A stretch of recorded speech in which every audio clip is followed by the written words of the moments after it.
Good evening to all of you. అందరూ బాగున్నారా? మీకోసం ఈరోజు ఇంకొక వీడియోను తీసుకొని వచ్చాను.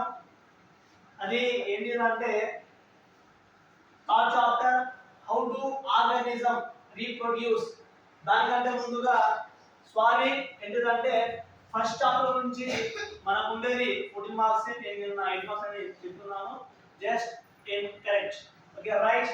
నెక్స్ట్ చాప్టర్ వస్తే first question process of fertilization in plants. Rather, sports into meiosis fertilization in plants. ఈ ఏంటిదంటే ఈ క్వశ్చన్లు తర్వాత next female or male reproductive system. ఇది 98% వచ్చే అవకాశం ఉంది. అందరూ శ్రద్ధగా నేర్చుకోండి. Next flower of fertilisation in plants. ఈ రెండు క్వశ్చన్ నుంచి ఒక క్వశ్చన్ గన్ షాట్ వస్తుంది. లాస్ట్ ఈ క్వశ్చన్ ఇంకా పాస్ ఇన్ రైట్ పాస్. ఈ క్వశ్చన్ 100% ఈ క్వశ్చన్ వస్తుంది.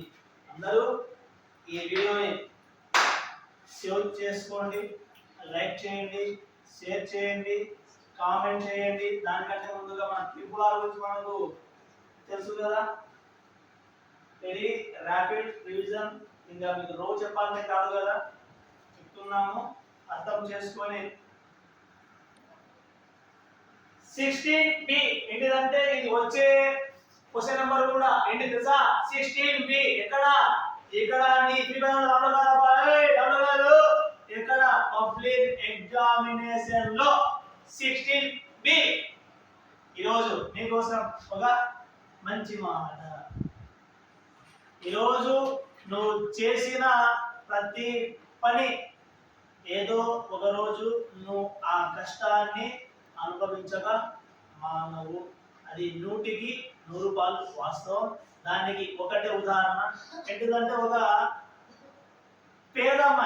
పేదావిడ ఆమె ఏంటిదంటే చిన్నప్పటి నుంచి అవి చింతపండు అమ్మేవి.